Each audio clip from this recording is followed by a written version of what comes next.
வணக்கம். ஈழத்து கவிமர சுவாணி செல்வராஜா. ஈழத்துலேருந்து என்னடா முண்டாசு கட்டி பாரதியார் வேஷத்தோட வந்திருக்கீங்க என்று சிந்திக்க வேணாம்.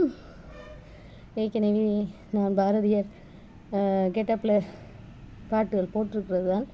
என்னுடைய தலைப்பு என்னென்று சொன்னால், சரியா, பெண்கள் எல்லாம் இந்த எப்படி எடுத்துக்கொள்கிறீங்கன்னு தெரியாது. ஆத்திரத்தில் பாரதிக்கும் மீசை துடித்தது. எப்படி? ஆத்திரத்தில் பாரதிக்கு மீசை துடித்தது. புரட்சிகரமாக இருக்கிறது. எந்தவித தப்பும் இல்லை. வீழ்வேன் என்று நினைத்தாயோ? பெண்கள் எல்லாம் மகாசக்தி. எப்படி? பெண்கள் எல்லாம் மகாசக்தி. ஆண்களை விட பெண்களுக்கு சக்தி கூட. எப்படி? ஆண்களை விட பெண்களுக்கு சக்தி கூட. அதான் அந்த பெண்களுக்கும் அப்படி ஒரு மகத்துவம். பார்த்திங்கன்னா, பாரதியார் காளியம்மன் பக்தர். உங்களுக்கு தெரிஞ்சிருக்கும், அவருக்கு தரிசனமாயினது. அவர் காளியம்மாக பக்தன். அப்போ அவர் கூடுதலாக பெண்கள் உரிமையை பற்றி, பெண்கள் உணர்வுகளை பற்றி தான் பேசியிருப்பார். அவர் ஒரு ஆணாக இருந்தாலும் அவர் பெண் வர்க்கத்தை தலை தூக்கி வச்சிருக்கிறார். அவர் ஒரு ஏழ்மையில் வாழ்ந்தாலும் பெண்களுக்காக துணை நின்ற பாரதியார்.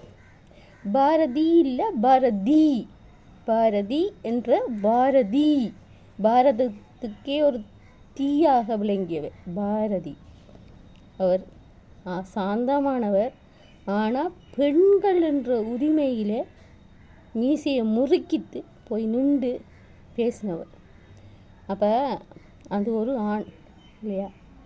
அந்த ஆண்மைக்கு இருக்கிற தன்மை எவ்வளவு பார்த்தீங்களா? விஷயத்துக்கு வர பெண்கள் எல்லாம் ஒரு மகாசக்தி. எப்படி என்று கேட்குறீங்களா?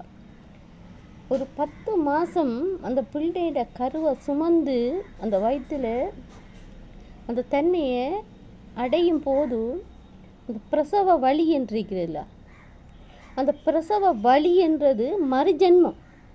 எப்படி? பிரசவ வலி என்றது மறுஜென்மம். இது எத்தனை பேருக்கு தெரியும்?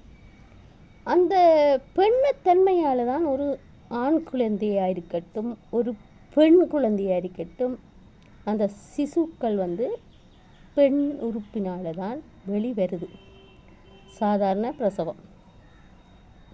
அப்போ அந்த 10 மாதமும் அவளுடைய ஒவ்வொரு உணர்வுகளும், ஒவ்வொரு அசைவுகளும், ஒரு மாதத்திலேயே அவளுக்கு அருவருப்பு. இதை கண்டாலும் அருவருப்பு ஏற்படும். தலை சுத்து ஏற்படும். 2ஆம் மாதம் 3ஆம் மாதம் வாந்தி. ஒரு பக்கம் தூங்க இயலாது. வயிற்றில் நல்லதை நினைக்கணும், நல்லதை பேசணும்.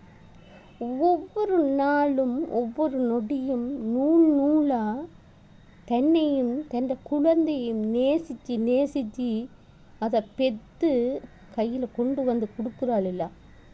அந்த சக்தி ஏன் பெண்களுக்கு கடவுள் கொடுத்தார்? அவள் ஒரு பொக்கிஷம். இதை உணர்வுகளை தெரியாத காமவரியர்கள், அதாவது எல்லா ஆண்களும் இல்லை, காமவரியர்கள். அந்த பெண் உறுப்பில் இருந்து தான் நீங்கள் எல்லோரும் வாரீங்க.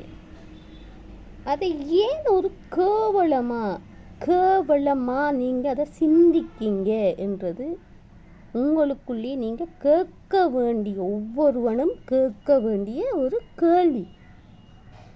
ஒரு தாய்மை என்றது உங்களுக்கு என்ன என்று தெரியுமா?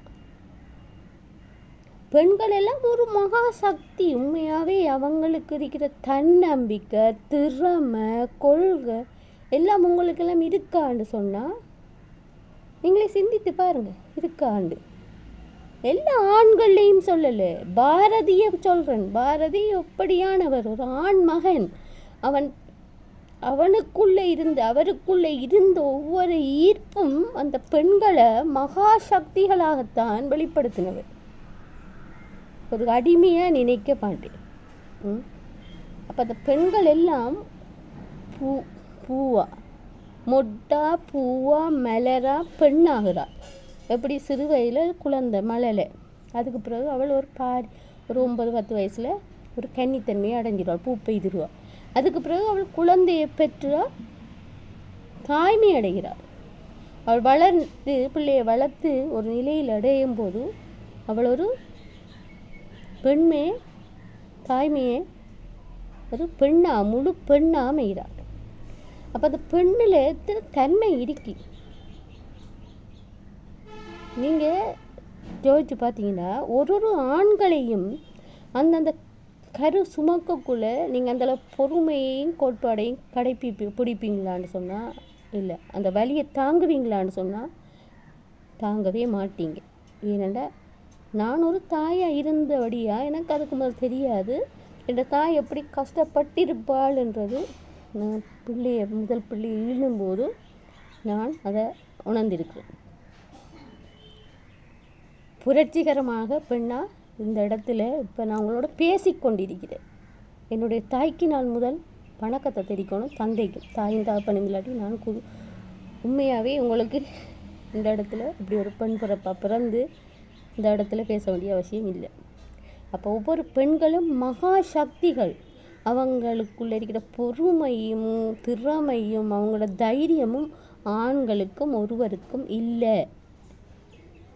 ஆண்கள் குடும்பத்தை பார்க்குறான், நான் அதை சொல்ல வரல. ஆண்கள் குடும்ப சுமையை சுமக்கிறான், நான் அந்த டாப்பிக்கு வரல. பெண்கள் மகாசக்தி, அவங்க பெற்றும் பெற்றும் பெரும் மகாசக்திகள். அவங்களுக்கு இருக்கிற உங்களுக்கு இதுக்கு ஒரு உதாரணம் தரணும்னா, ஒவ்வொரு திருமணத்துக்கு பிறகு முதல் குழந்தை பெறும்போது ஒவ்வொரு கணவர்களும் அந்த இடத்துல இருந்து அதை பார்த்துட்டு சொல்லுங்க, பெண்கள் மகாசக்தியா இல்லையா, மகாசக்தியா இல்லையா என்றதை நீங்கள் உணர்ந்தவங்க சொல்லுங்கள். மற்றும் ஒரு பதிவில் நான் உங்களை சந்திக்கிறேன். நன்றி, வணக்கம். ஈழத்து கவிமுரசு வாணி செல்வராஜ் அகிலத்திலிருந்து நன்றி, வணக்கம்.